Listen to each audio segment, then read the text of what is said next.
شاہ خالد مولوی صاحب جو فَبِأَيِّ آلَاءِ رَبِّكُمَا تُكَذِّبَانِ پڑھ کر انہی کے اوپر انہی کی زمین اسی آیت کے زمین پر اپنا کلام پیش کر رہے تھے، اور عمر شاہ خالد صاحب یہ بھی بتا رہے تھے کہ نبی صدیق یوں کہہ کے پکارے، نبی صدیق یوں کہہ کے پکارے، یہ وہ انسان ہے جو اچھا بہت ہے۔ اہل اسٹیج سے میں توجہ کا طالب ہوں، میرا خیال ہے یہ پورا اسٹیج آج انجن کی حالت کچھ اچھی سی نہیں لگ رہی ہے، خطرے کی گھنٹی منڈلا رہی ہے، اس لیے میں خاص کر اپنے شورا برادری سے گزارش کرنا چاہتا ہوں کہ آپ کی توجہ بھی بھرپور چاہتا ہوں تاکہ ان لوگوں میں بیداری یہاں سے سپلائی ہونی ہے۔ جب یہاں والے اگر بہرحال انجن اگر اوپر یعنی بہار میں بولتے ہیں کبھی ڈوب رہا ہو اور کبھی چالو ہو رہا ہو تو یہ کیفیت نہیں ہونی چاہیے، یہاں سے پاور سپلائی ہونا چاہیے تاکہ یہاں کے لوگوں میں بھی وہ غمازی اور وہ کیفیت ہونی چاہیے۔ شعر سنیے کہ نبی صدیق یوں کہہ کے پکارے، یہ وہ انسان ہے جو اچھا بہت ہے، یہ وہ انسان ہے جو اچھا بہت ہے، اور زمانے میں فاروق جن کا نام ہے، یزیدوں کا یہ پورا محلہ ڈرتا بہت ہے، اور کوئی عثمان سے اعلیٰ ہے بتاؤ۔ ماشاءاللہ ماشاءاللہ، یہ ہوئی نا بات۔ اب دیکھیے یہ ایسا ہوتا ہے،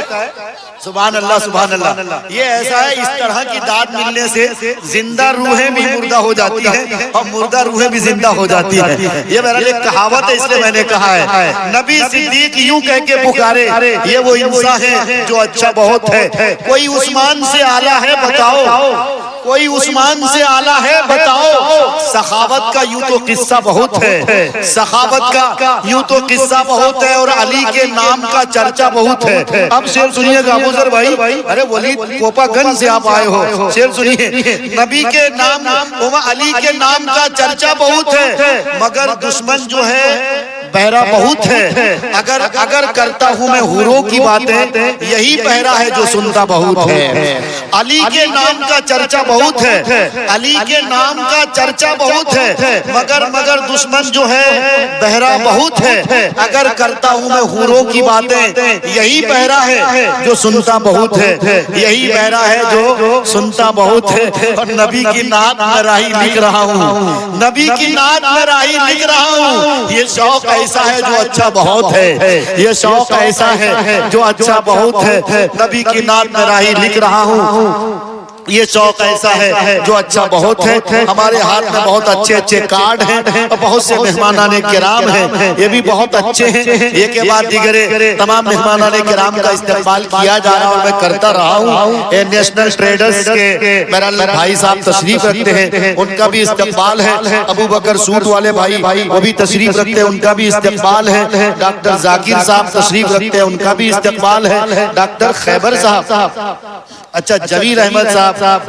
ہومیوپیتھی والے وہ بھی تشریف رکھتے ہیں، ان کا بھی استقبال۔ آئیے اس استقبال کی گھڑی کو اور آگے بڑھایا جائے، اور پھر میں آپ سے کہتا ہوں ایک ایسے لہجے کو میں آپ تک پہنچانے جاتا ہوں، ایک ایسا لہجہ جس لہجے کو سن کر انشاءاللہ آپ کے اندر سنجیدگی بھی آئے گی، متانت بھی آئے گی، اور پھر میں کہتا ہوں جامعہ عربیہ احیاء علوم مبارک پور کا وہ تاریخی ادارہ اور وہ ایسا دانشگاہ، جس دانشگاہ اور جس ادارے سے ہندوستان نہیں بلکہ پوری دنیا میں جہاں سے پڑھ کے گئے طلبہ الحمدللہ جن کے فیض و برکات سے دنیا فیض حاصل کر رہی ہے، اس ادارے اور اس مبارک پور کی سرزمین سے آپ کا تعلق ہے، ظاہر ہے آپ کی سنجیدگی اور متانت کو سلام۔ اور اسی سنجیدہ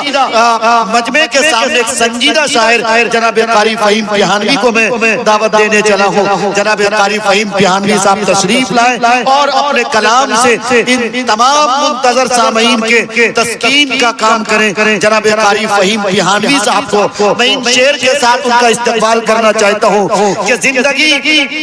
ایک بار کہیے سبحان اللہ، ایک بار پھر سے کہیے سبحان اللہ۔ آنسوؤں کے سامنے مسکان کی اوقات کیا، یقین جانیے کیفیت میں جب آدمی پڑھتا ہے تو اس کے اندر لطف کچھ اور آتا ہے، اور بولنے میں بھی طبیعت لگتی ہے، الفاظ بھی اپنے اندر سے خمازن ہو کر کے نکلا کرتے ہیں۔ اس لیے آپ کی توجہ تھوڑی ادھر ادھر بھٹکنے کی وجہ سے شاعر بھی بھرپور کلام پیش نہیں کر پاتے۔ شعر سنیے کہ آنسوؤں کے سامنے مسکان کی اوقات کیا، مسئلہ جب دل کا ہو تو جان کی اوقات کیا، اور ایک انگلی کے اشارے پہ پلٹ آتا ہے شمس.